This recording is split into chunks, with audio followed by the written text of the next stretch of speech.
Before we start, I would like to say hello to everyone and to say we have finally finished with the medical part of our talks about autism. Now we will be concerned with the educational aspect of this presentations. Over 10 years, I have been concerned with behavior analysis. It is only scientifically proven method for dealing with children on the autism spectrum, because the analysis aspect, I have decided to speak about one part of the autism. Because the ABA by itself, because when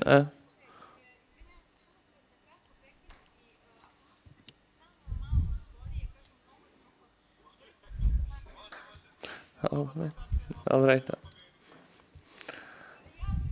I speak fast as well. They have asked us to just speak a bit slower so that the translators and interpreters can translate it in English. The methods by discrete methods, discrete trial training. This is the initial way to work with children with autism. I don't have a lot of time, so we'll start with the definition of discrete trial training. Discrete trial training is a method of teaching where an adult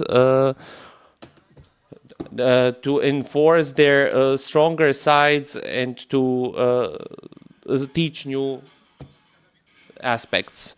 When you see this definition, 90% of people will not be able to see anything. It's very confusing even for me. When we put this definition into smaller aspects, we will see how it is simple actually. What is discrete trial training?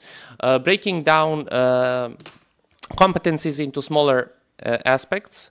Whenever we learn any new skill, be it with an autistic child or others, also with people with ADHD and on other spectrums of diseases, I will give you an example of a skill broken down into smaller parts. If you do body parts with a child, we put a main part as body parts. We break down the skill into smaller parts, and then I will give an example such as head and one global part, and I just put it into smaller parts. And I will do it, just do the instruction, touch your head. Teaching just one sub-skill will be taught until it will be mastered. Until I teach this skill, we need to know it up to 70% of cases if it can be possible. I just add another body part, touch your hand, touch your leg, touch your eye, whatever the person in charge decrees as possible. Also, concentrated teaching and learning is important here. As I've worked in many centers, this is one of the issues where, for example, one instruction, touch your head, is to direct the child's attention. The child looks to the side, and the therapist gives, he gives or she gives, they give wrong instructions. They're not wrong instructions. I da dijete momentalno izgubi dok nismo ni stigli da damo nalog. Ali se često dešava da dijete uopšte nije koncentrisano, nije fokusirano, a terapeut daje nalog. Ne možemo to uzeti kao dijete. We can't take this as a fault of a child, because this we will focus on the therapist, because the therapist has to follow the results and the child is not focused on the task. Then we have the problem, because we have the high probability that the child will not will not advance in certain areas. The providing of the instructions as needed. I will talk about this later because we have different instructions we can give to a child. I will also talk about different procedures. You just can remember this, and we'll see in detail, more in detail when we will talk about it later. We use DTT daily in our treatments. What is interesting in discrete trial training is that it is three segmented method that maximizes the education. Through discrete trial training, we can practice eye contact, imitation, motorics, cognitive communication, and socializational skills. We can develop holistically the personality through DTT. Every unit of the DTT has the 5 components. We have SD, discriminative stimulus, we have response, we have intention, we have the effect, the reinforcement, and the inter-trial interval as the number 5. I will quickly try to describe discriminative stimulants. Touch your head. I mentioned this task. Discriminative stimulus is when I instruct the child to touch your child. This instruction is the discriminative stimuli. And when I instruct the child to touch its head, it is an SD. The response is when the child touches the head. If the child doesn't have any reactions, I can encourage the child to touch the head if necessary. Encouragement. Number 3, verbal encouragement, reinforcements, chocolate, or so on. Then at the end we have inter-trial interval. It is the time that lapses between the first and second attempt. If we instruct the child touch your head and the child touches its head,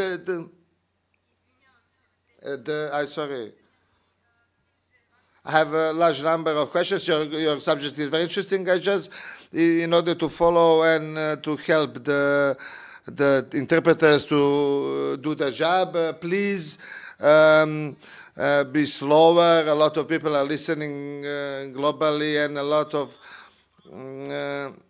we have many questions coming from overseas, and think about the interpreters, and please be a little bit slower if possible. And finally, we have this inter-trial interval, which is the time between first and second attempts. Meaning, when we finish the first attempt, touch your head, and the time that lapses between first and second attempts is this inter-trial interval. Discrete trial training is a tripartite method. We have, and now we will have a short video that will try to illustrate us what I was talking about, and later on I will explain what was going on.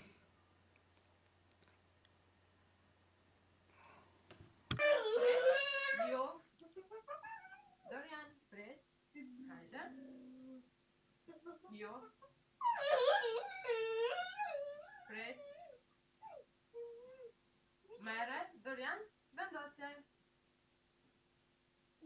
Bravo, vendo se. Bravo, Dorian. Haydi. Bravo, vendo se. Bravo, Dorian. Bravo.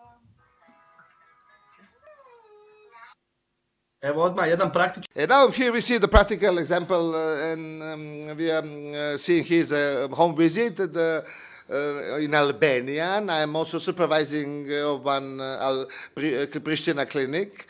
And this is first a home visit for a child that has negative behavior in home circumstances, and his parents ask us to demonstrate how to teach the child in home conditions. Not to talk about the child, I want to talk more about the tripartite method of DTT. Our colleague that is a therapist in this case, you can notice that a child as reinforcement has a phone in his head when she asked the phone from him because the child has negative behavioral frameworks, and our colleague then blocks the child.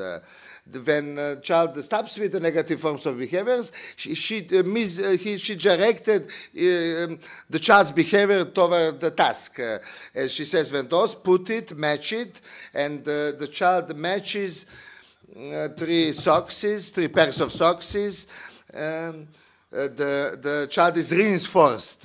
We have discriminative stimulus. The therapist is asking the child to match the socks. Then we have the response when the child is matching the socks, and then we have the aftermath, the reinforcements. The child gets the phone, so the boy can play 10 to 15 seconds with the phone, and then the colleague therapist is starting with the second attempt. Discriminative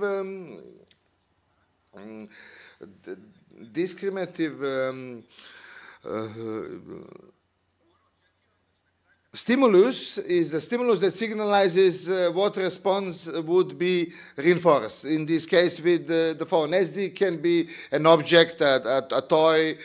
In this case, we have socks, verbal instructions, clap with hands, touch your hands, touch your head, or visual photo. Then the visual picture when a child can discriminate between an apple or a sheep or so on.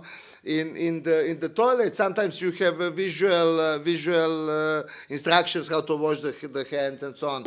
And in the natural environment, we have visual stimuli in traffic lights and so on and so on. And our reinforcement would be our ability to cross the road. The discriminative stimulus, what is the most important about it? The first thing is to get the child's attention.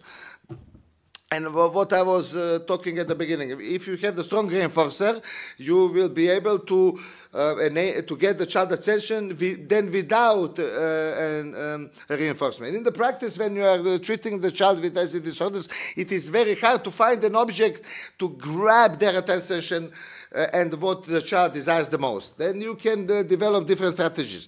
If you fail to get the child's attention, don't give them distractions, then the whole procedure will fail, and we will not be able to achieve the results we want, and then we will not be able to have the wanted results.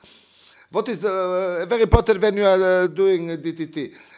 Your instructions have to be very precise and concise, and often when we are working with such children, if we, for instance, if we are doing a pointing of the object, if you put an apple or a banana or a ball, and giving the discriminative stimuli to a child, when you are giving the instruction to the child, you have to be very precise and very concise. Touch the ball.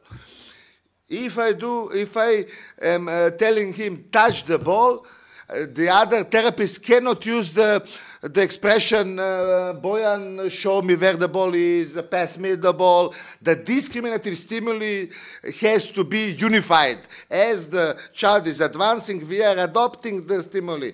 But at the beginning of the treatment, the discriminative stimuli have to be very precise, very concise, and unified. Touch the ball, or just ball.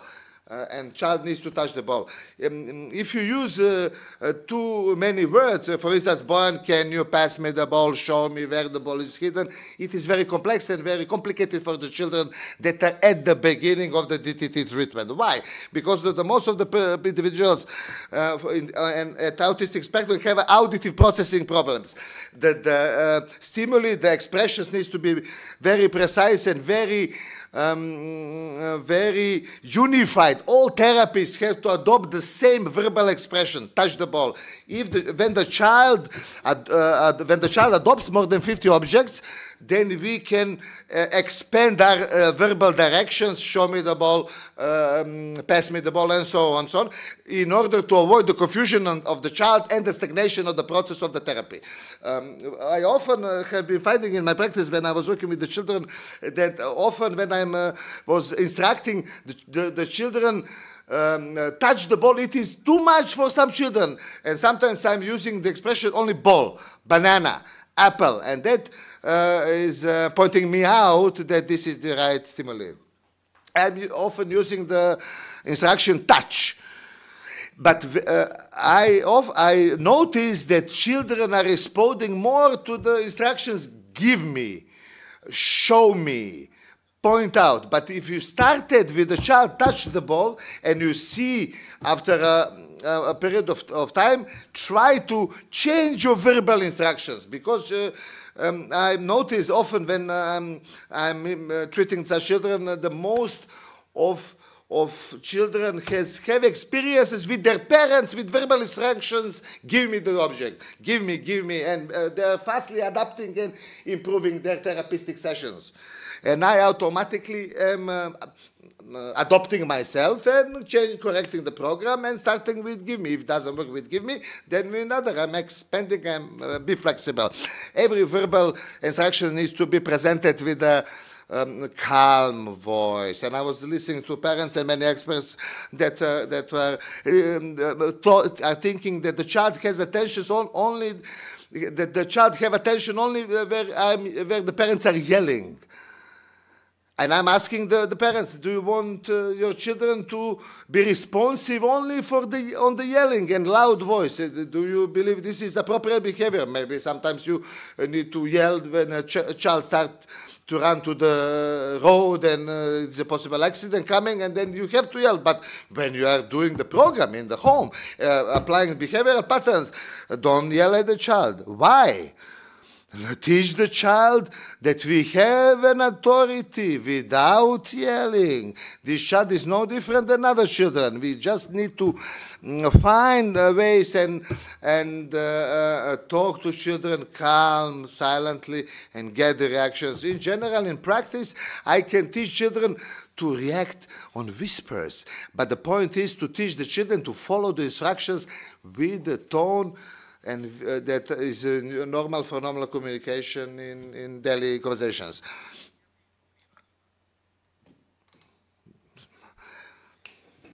Let's see one clip concerning communicative competencies. Let me ask you, what is the man doing? That's it. Good work. Okay. What is the boy doing? Good work. Here's another reward. What is the baby doing? That's right. What's the woman doing? Good work. Now, let's take a break.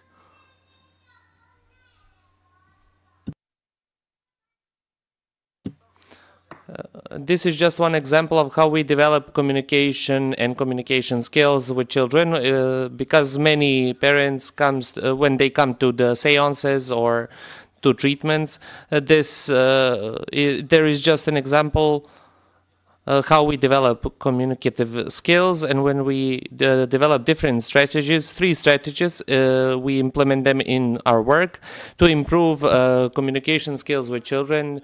And you can just see when the therapist asks, what do you see in the picture? Baby sleeps. We develop a phrase in 2 segments. Many children on the spectrum are visual types, and then every circle represents a certain word, and it knows that if they say 2 words, they get 2 rewards, that is 2 circles. When the child gets the words, we do that without visual representations. Discrete trial training is receptive and expressive. Most of us know what receptive speech and expressive speech is, what they are. I will show you another video clip why I use randomized training with children.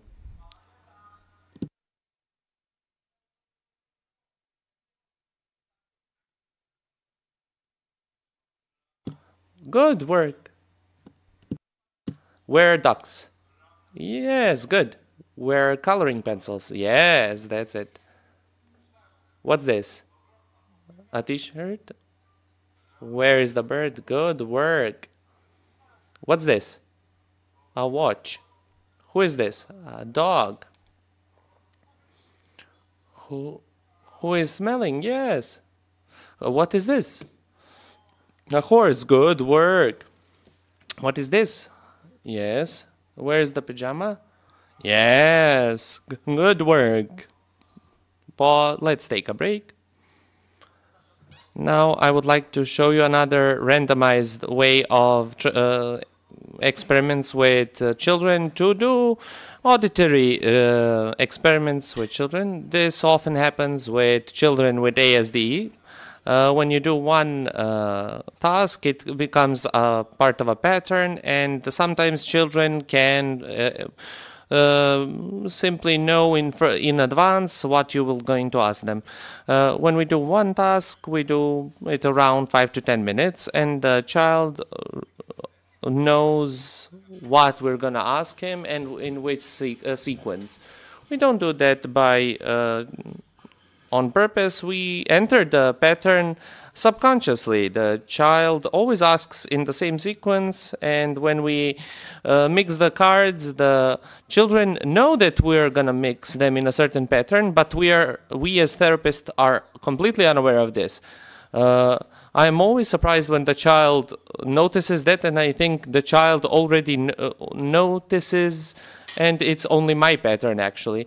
Sometimes we randomize it so we can switch up between visual and auditory stimuli, so we can help them practice auditory perception and processing. For example, in this child, the auditory processing works excellently, and that's why we do randomized processing, because in many children, that way we can just notice if they are auditory or visual. Discriminative stimuli is a stimuli for children to do something according to our instruction. Whatever a single individual does according to discriminative stimuli, around 5 to 10 seconds. It can be longer if the individual has an auditory delay. A lot of ASD children have auditory delays. Even though in my career I've never had a child that has a 3 to 5 second delay, even though I've seen children that need a little pause and then they will give their response. What can therapists expect? Proper answer, because as with the girl, she gave a proper answer. You can ask a child and then you can expect a negative answer that is a wrong answer.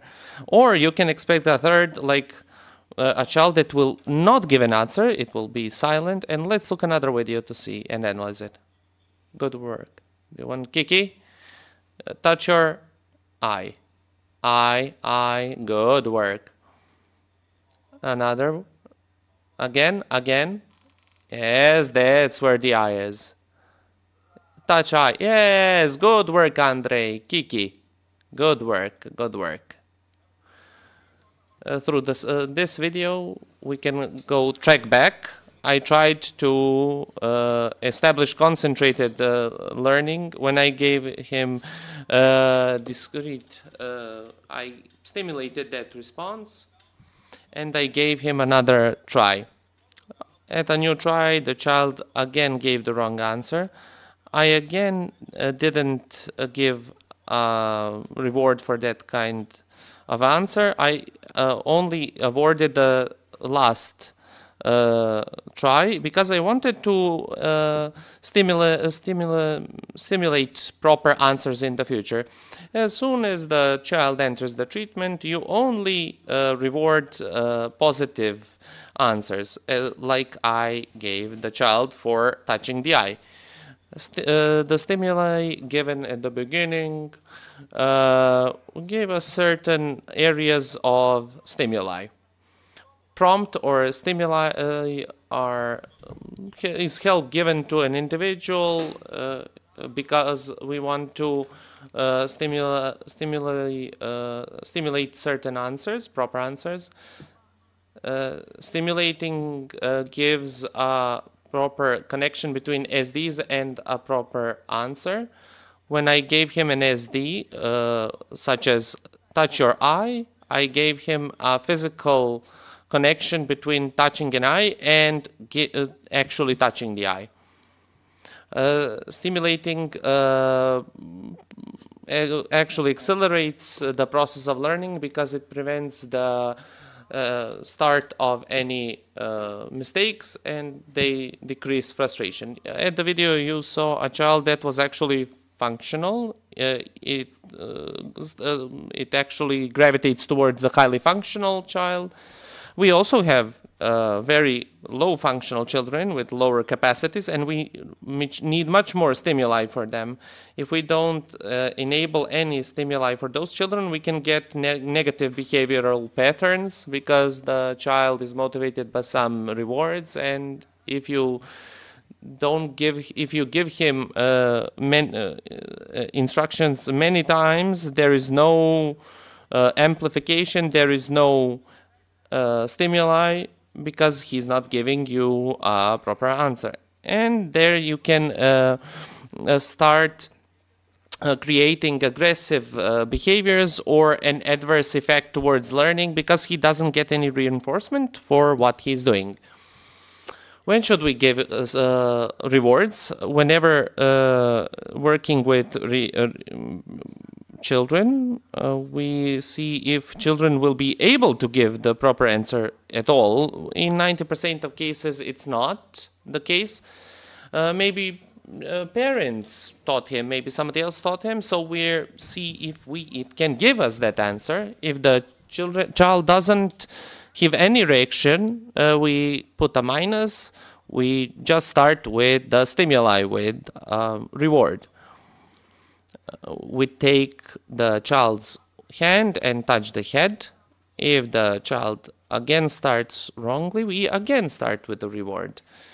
Here is some hierarchy of rewards: full physical prompt, partial physical prompt, modeling, visual or visual assistance, verbal assistance, gesture assistance, or natural prompt or natural cue.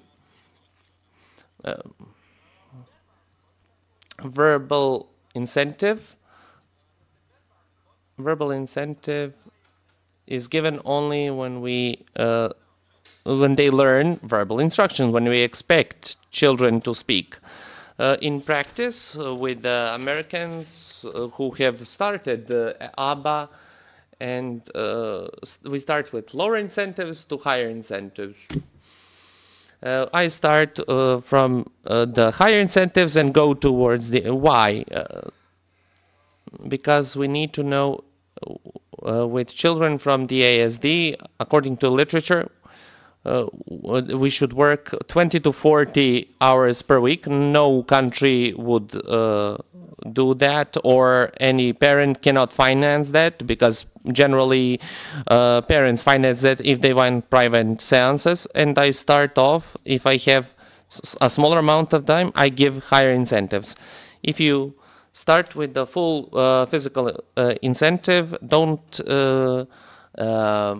create a dependence on the incentive. If you give too many incentives and you constantly give incentives, I have experienced that children came to our therapy and they already expected incentives.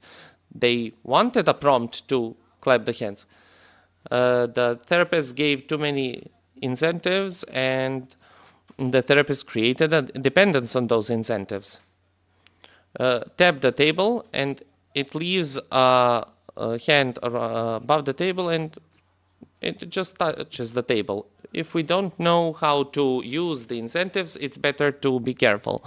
In my career, I didn't have any child that was dependent on the prompts, but I encountered children that actually had. You need to be careful about that. Now we're talking about reducing incentives. It's very important. As soon as the child starts reacting properly, we need to reduce incentives. If I gave full physical incentives, if I clapped his hands or tapped his hand, as soon as the child created synaptic pathways, I only needed to touch his elbow or hand that it needed to do that action. And as soon as the child as soon as we start reducing those incentives, actually the goal of this whole approach is to create independence, not codependence. This is one way how to reduce incentives. You have a picture of banana, then you have and a word called banana, then you have a faded out picture of banana and the word banana. This is just one visual representation of how incentives are reduced. Then we have actually the increase of certain actions that we need to be stronger in the future. I got some comments from parents and some professionals. You treat children like they're animals. A general comment that I don't like to hear is we all generally live by exemplifying certain actions. I go to work, I get a salary, that's my incentive. Now, every second of work hours, I know how much it's worth. Every part of a second can be statistically counted how much it is worth, be it 1 cent or more, so that we don't want to create an issue for any company. We count it up at the end of the month. That's the same with children. Nobody would go to work if they didn't know how much they would earn. In our case, that's money, but with children and all people who work with children, I give them incentives at the beginning. He touched his head, he did his job, and he got a chocolate. You finished up 10 reports, and then at the end of the month, you got paid. I'm not actually incentivizing the child, I'm incentivizing his actions. And what you're doing at your work, your bosses are incentivizing you, not your work. I want to incentivize that action in a child that is proper and not improper ones. The same thing that can happen with you is to do additional work, and your boss could give you a bonus for that additional work. And you can even think about some future developments in your work. If we take a child as an example, we can only give him some food, some tokens, some social incentives, hugs, and certain. When we And while we are growing up, when we grow up, the most of us working for a salary in DTT, we are using positive reinforcements and negative reinforcements. I will not mention them because we don't have much time, and often we are not using them. And just briefly, I want to show you a clip, the strength of the reinforcement. What does it mean when you have a strong reinforcement? What are you able to do?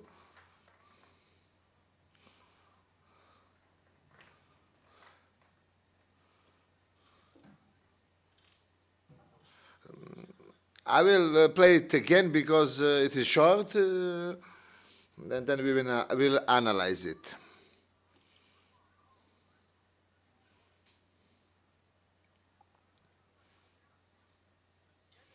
In general, in my center, we are dealing with the complete development of personality. This is a child where on the first arrival, the therapist, the psychologist that was working with it, in trying to attempt it, was slammed by a child. This was a child with extremely aggressive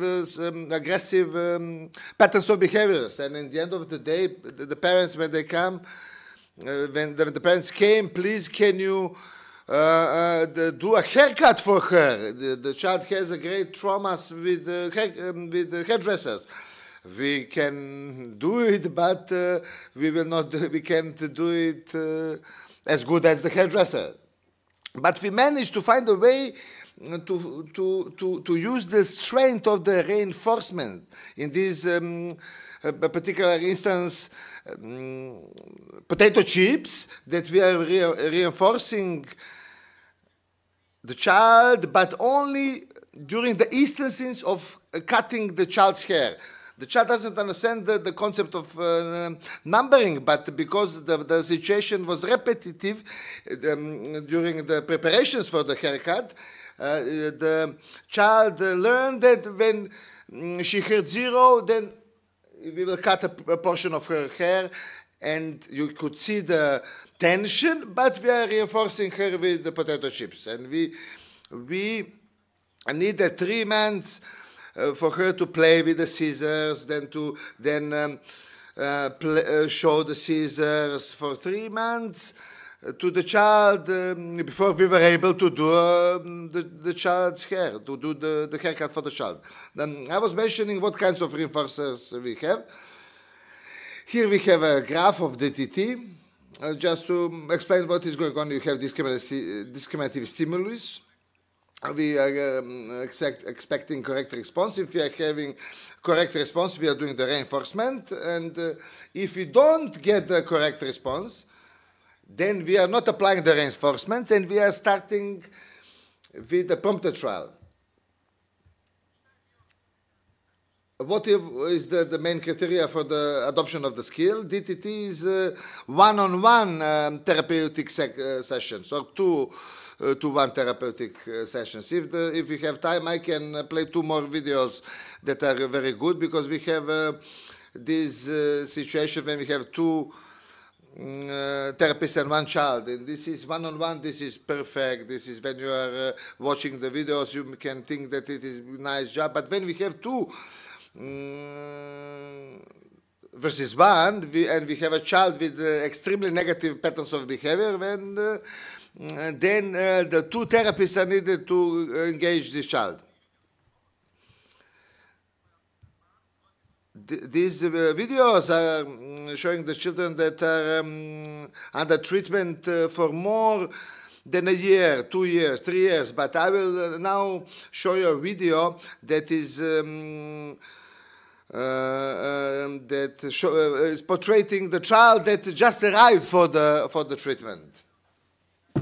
And we need at least 2 therapists at the beginning of this treatment in 2 situations at the beginning, because often child learns to deal only with 1 therapist in 1 office under 1 table. When additional persons in daily life confuse her, then the child loses it. The child hasn't generalized the particular skill. The child needs to learn to engage more people and to adopt this knowledge transfer process.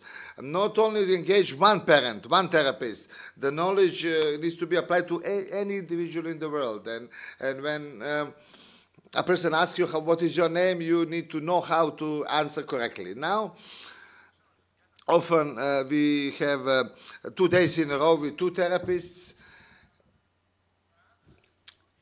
using different offices, different individual therapists to diversify the experience of a child.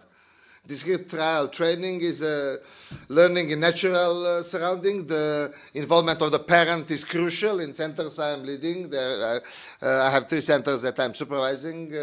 But also I am still engaged as a therapist. Parents can join every session. But having in mind now we have COVID pandemics, we are now scheduling the parents. Before the COVID pandemics, the parents were engaged in the therapists, and I believe the parents are key element of the successful therapy.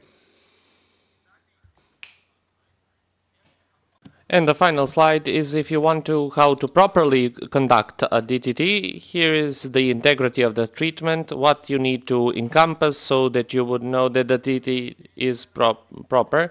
I would just like to look at point 5. The therapist gives SD only 1 time. If the child has attention, the child isn't it's not without hearing. It only needs one time question. I would like to finish this if the people behind would allow us. We have time for your videos. Your topic got a lot of questions, so if we don't have time now for two important questions, we will answer them afterwards for all the participants through their mails. Now, please, you can play your video that I think everybody will find interesting. Ardita will not take it against us. She will not take it against us, I'm sure.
Evo video, znači prva procjena. The first view on this of these kinds of behaviors, I'm sorry that I couldn't take a video of the first instance. This was only after 15.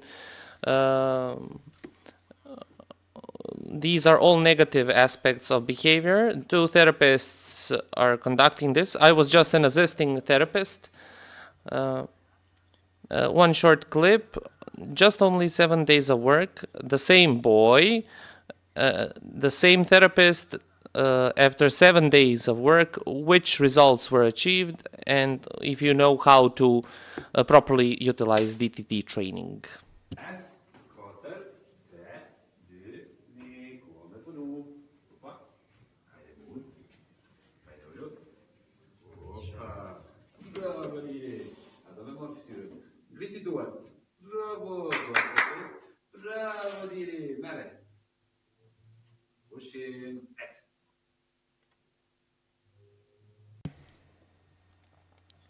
So the same child, only 7 days after. The strategy has been properly conducted, the treatment has been properly conducted, and I'm glad to see when experts present such things, such cases, you see perfect videos, everything perfect.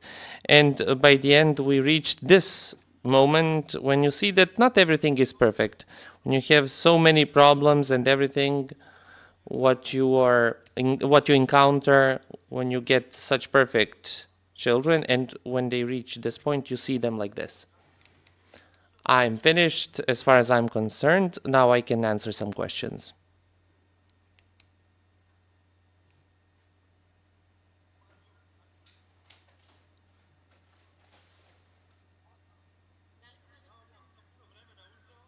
I'm sorry for taking up so much time. No, everything is all right. I'm just listening to you and reading questions that participants have written. The full questions I cannot read all of them. I'll just read a few.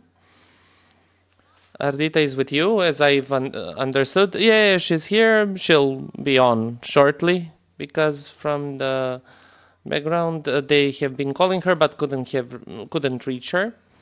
Can I employ this method, and do you need additional training? Yes. Training is very important. You need to go through a lot of training. I worked 10 years with Americans because they have best results by implying ABA, and I've trained in a lot of centers, and teachers can be trained there, but unless you revolve around negative aspects of their behavior, the kindergarten cannot solve that. We need to put that child in the kindergarten, so the kindergarten teachers need to approach them in a proper way, in a proper moment. We need to employ that in work in pairs, if they do a negative job or negative work. As I've mentioned before your presentation, let's have this as a start of a good start of a collaboration. And the next question is, will these presentations will be available? Yes, they will be.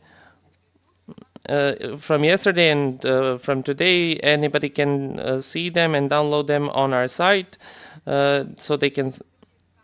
Does Bojan, our colleague Bojan, conduct his trainings at school or in some institutions?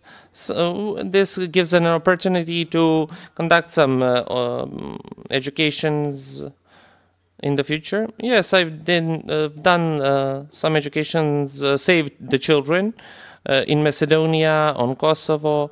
I'm open for any kind of collaboration. I have good centers in Belgrade, and I know a lot of colleagues, and I'm always open to collaborate and to work with other people. I will, as the coordinator of all of this, to try with Dr. Milka to organize as soon as possible, as soon as this is finished. I will not keep you any longer so that Ardita can tune in. I just want to say one more thing.